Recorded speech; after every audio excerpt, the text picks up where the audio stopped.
मनुष्य तो बचाता है दूसरे को, ये कहता हमसे जो टकराएगा चूर चूर हो जाएगा। आप मनुष्य है कि क्या पत्थर हो गए? परद्रोही, दूसरे से द्रोह करने वाला लक्षण देखिए राम भगवान बोल रहे हैं।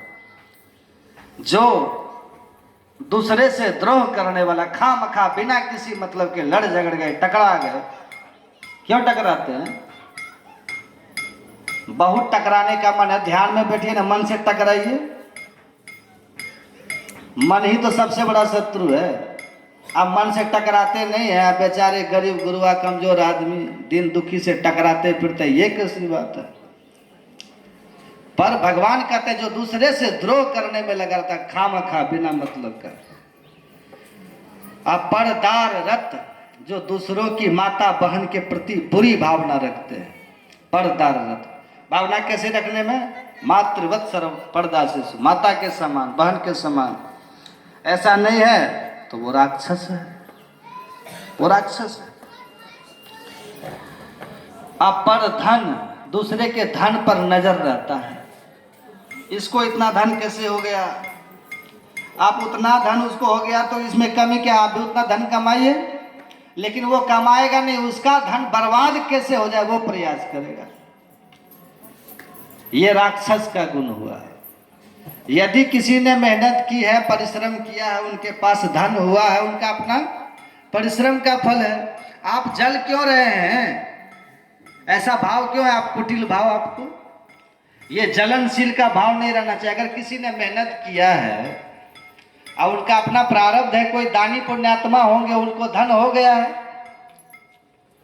और अगर आपको बहुत फिक्र है तो आप भी मेहनत कीजिए, आप भी परिश्रम कीजिए, आप भी दान पुण्य कीजिए। दान पुण्य करने में आपको बुखार लगता है, दान पुण्य करने में कहिए थोड़ा सा करिए ना, भंडारा का घोषणा करवाइए, मुंह देखिए कैसे हो जाता है लोगों का। किसी को दानी, कोई दानी पुण्यात्मा को धन हो गया तो आप फिर जलते हैं आप उससे। दान का फल कई गुना बढ़ करके आता है, याद रखिए। ये ऋषि मुनि की बात है, झूठ नहीं है। यहाँ ऐसे ऐसे कुबेर होंगे गांव में, यहाँ का कुबेर है ही, सब जगह होता है कुबेर गांव के। अकेला चाहे तो क्या से क्या कर सकते हैं यहाँ, लेकिन वहाँ गिनते रहते हैं, पॉइंट कम तो नहीं हो रहा है। अब ये स्थिति है। अभी कृपण व्यक्ति मुर्दा की तरह होता है। एक व्यक्ति, एक सेठ था, तो वो जब भी, एक नंबर का कंजूस था, तो वो जब भी खाता था तो वो घी का डब्बा रखा था, 10 साल पुराना गाय का घी, और रोज खाता था। अब समझिए कैसे खाता होगा। वो बोतल रखा था ढक्कन लगा करके, और जब खाने का टाइम होता तो रोटी को बोतल में रगड़ दे से बाहर से, और वो रोटी आराम से बैठ के खा ले, घी लगा के खा रहे हैं। एक दिन सेठ चला गया कहीं बाहर, और उसका बेटा था घर में। तो जब सेठ जी आए तो कहा बेटा घी खाया? उसको डर था कहीं घी का ढक्कन खुल के खा गया तो मुश्किल हो जाएगा। हाँ, वो क्या किया था, घी का अलमारी में रख दिया था। तो आया सेठ बाहर से, कहा बेटा घी खाया था?